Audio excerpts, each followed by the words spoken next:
بسم اللہ الرحمن الرحیم۔ صرف 5 منٹ کا مدرسہ قرآن و حدیث کی روشنی میں 321واں دن 21 ذی القاعدہ۔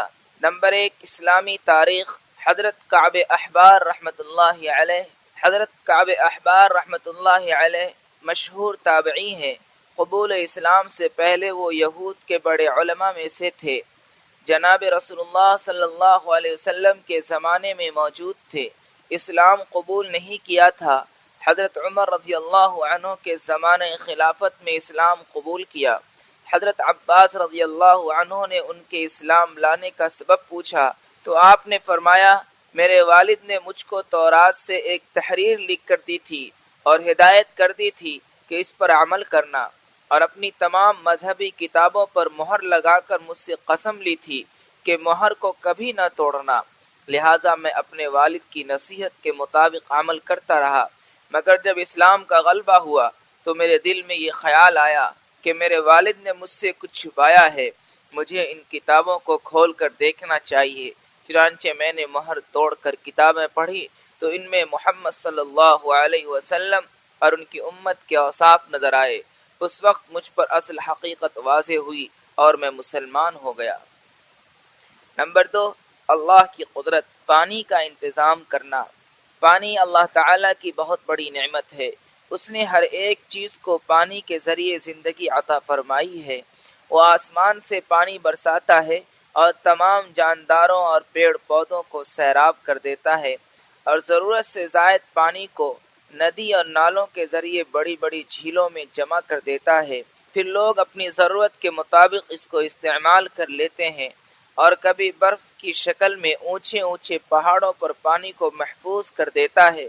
اگر پانی کا یہ غیبی نظام ختم ہو جائے تو روئے زمین سے زندگی کا نام و نشان مٹ جائے۔ مختلف طریقوں سے پانی کا انتظام کرنا اللہ تعالیٰ کی عظیم قدرت ہے۔ نمبر 3، ایک فرض کے بارے میں باوضو طواف کرنا۔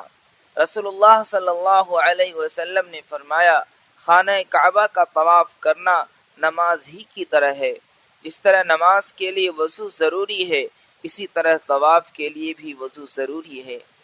نمبر 4، ایک سنت کے بارے میں مغرب کی نماز میں مسنون قرات۔ حضرت ام الفضل رضی اللہ عنہا بیان کرتی ہیں کہ رسول اللہ صلی اللہ علیہ وسلم مغرب کی نماز میں والمرسلات غرفا پڑھا کرتے تھے۔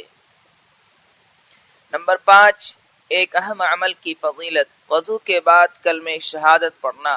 رسول اللہ صلی اللہ علیہ وسلم نے فرمایا، تم میں سے جو بھی اچھی طرح وضو کرے پھر یہ کہے، اشہد ان لا الہ الا اللہ وحدہ لا شریک لہ واشہد ان محمدا عبدہ ورسولہ، تو اس کے لیے جنت کے 8 دروازے کھول دیے جاتے ہیں، جس دروازہ سے چاہے داخل ہو جائے۔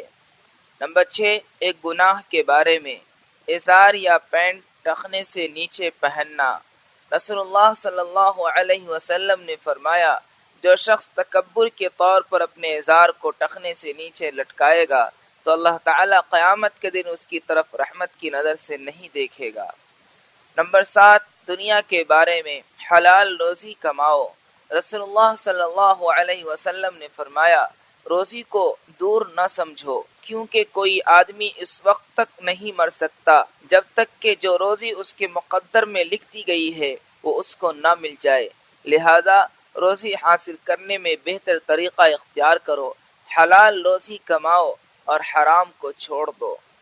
نمبر 8، آخرت کے بارے میں اہل جنت کا انعام۔ قرآن میں اللہ تعالیٰ فرماتا ہے، بے شک اللہ سے ڈرنے والوں کے لیے کامیابی ہے، ان کے لیے باغ، انگور، ہم عمر نوجوان عورتیں ہوں گی اور چھلکتے ہوئے شراب کے جام ہوں گے۔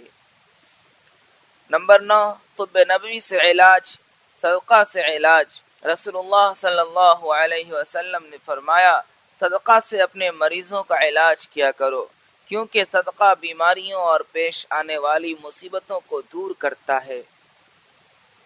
نمبر 10، قرآن کی نصیحت۔ قرآن میں اللہ تعالیٰ فرماتا ہے، تم اپنے رب کی طرف متوجہ ہو جاؤ اور گناہوں سے توبہ کر لو، اس کی فرما برداری اور اس کا حکم مانو، اس سے پہلے کہ تمہارے گناہوں کا وبال تمہیں آ پکڑے۔ اور پھر کوئی تمہاری مدد نہ کر سکے۔